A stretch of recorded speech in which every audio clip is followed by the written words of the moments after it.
राजेश गांव का सबसे प्रसिद्ध लकड़ी का कारीगर था।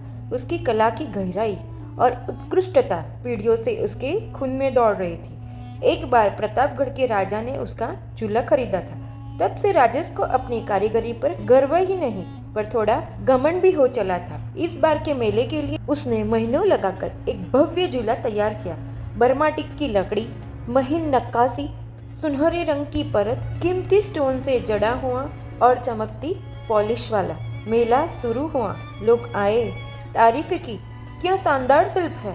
राजेश मुस्कुराया, सोचते हुए मेरा झूला खरीदने की औकात सब में कहा। पर जैसे जैसे दिन ढला एक भी ग्राहक झूले के लिए नहीं आया। शाम को एक युवा दंपत्ति आया। पत्नी बोली, भैया बहुत सुंदर झूला है, कितने का है? राजेश ने तुरंत कहा, 50,000 का।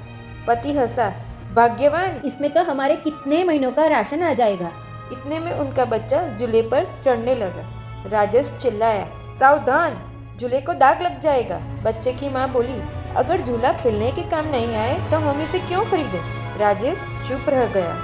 तब भी एक बुजुर्ग आया, झूले की लकड़ी पर हाथ फेरते हुए बोला, बेटा ये झूला तो किसी महल की शोभा है, हमारे घरों में तो ये बनावटी लगेगा, अपनापन नहीं है इसमें। राजेश को पहली बार अपनी भूल का एहसास हुआ। उसने कला तो रची थी लेकिन लोगों की जरूरत और भावना को नहीं समझा। अगले ही दिन उसने झूले पर बोर्ड टांगा, यह झूला बिकाऊ नहीं है, बैठिए, तस्वीर खींचिए और यादें ले जाइए, सिर्फ 50 रुपए में। शुरुआत में लोग हंसे लेकिन फिर बच्चे, युवा और नवविवाहित जोड़े सब फोटो खिंचवाने आने लगे।